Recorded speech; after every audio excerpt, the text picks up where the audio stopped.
অনেক দিন আগের কথা। এক গ্রামে বাস করত ৪ বন্ধু।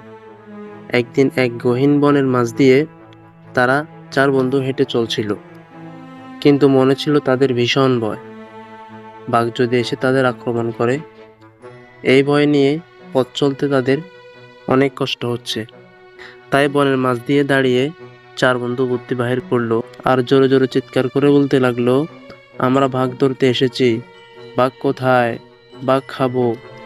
এই কথা বলছে আর বনের ভিতর দিয়ে পথ বের করে ৪ বন্ধু নির্ভয়ে হাঁটছিল।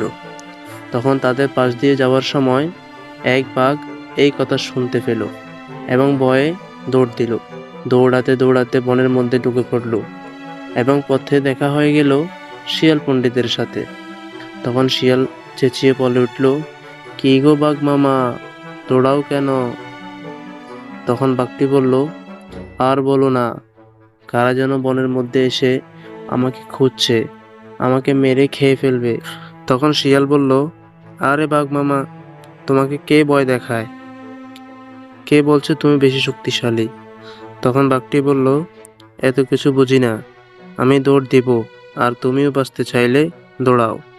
শিয়াল তখন বলল, কি বলো বাঘ মামা, আমি আছি না, আমার সাথে চলো, তোমার ভয় ভেঙে যাবে আর সাথে আহারও পাবে। তখন বাঘটি বলল, না, কাছে গেলে তুমি আমায় রেখে দৌড় দিবে। তখন শিয়াল বলল, না বাঘ মামা, বিশ্বাস না হলে আমি আগে যাচ্ছি। এই বলে বাঘ শিয়াল চলতে শুরু করলো।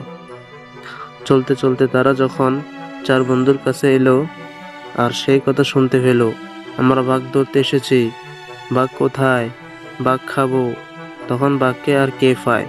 বাঘ ভয়ে দৌড় দিল আর শিয়াল ফন্ডি ধরা পড়ে গেল। তখন শিয়াল চেঁচাতে চেঁচাতে বলল, থামো বাঘ মামা, থামো।